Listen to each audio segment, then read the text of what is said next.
हजुरको आँखा शरीरको बत्ती हो। धेरै बत्तीहरू हजुरले सुन्नुभयो होला, टुकी बत्ती, मैन बत्ती, हैन, माथि सिलिङमा लगाउने बत्ती, अनि लालटिन बत्ती, जोतवाला बत्ती, ट्युबलाइटवाला बत्ती, त्यति मात्रै होइन, यिनी सूर्य तारा चन्द्रहरू पनि यिनी बत्ती नै हुन्, चन्द्र बाहेक। यस कारणले गर्दा धेरै बत्तीहरू छन्। तर हजुरले एउटा नयाँ बत्ती, तपाईँको आँखा तपाईँको शरीरको लागि बत्ती हो भनेर बाइबलमा यस्तो लेखिएको छ। आँखा शरीरको बत्ती हो, यसै कारण यदि तिम्रो आँखा स्वस्थ छ भने तिम्रो सारा शरीर नै उज्यालो हुन्छ। संसारमा भएका बत्ती, निर्माण गरेका बत्ती र भएका बत्तीहरूले अँध्यारोलाई हटाउन सक्लान्, हाम्रो कोठामा भएको अँध्यारो हटाउन सक्लान्।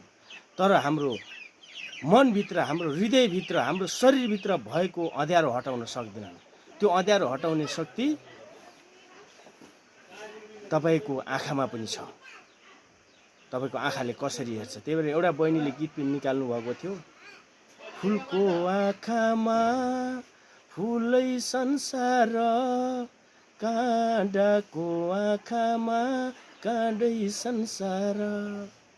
सबैभन्दा ठुलो बत्ती तपाईँको आँखा हो। आँखा छैन भने त्यो उज्यालो पनि देख्न सक्नुहुन्न, आकाशको बत्ती पनि देख्न सक्नुहुन्न, तपाईँले बनाएको टुकी बत्ती पनि देख्न सक्नुहुन्न। आँखा सबभन्दा ठुलो बत्ती भनेर बाइबलले बताउँछ तपाईँलाई। हस् त, धन्यवाद छ।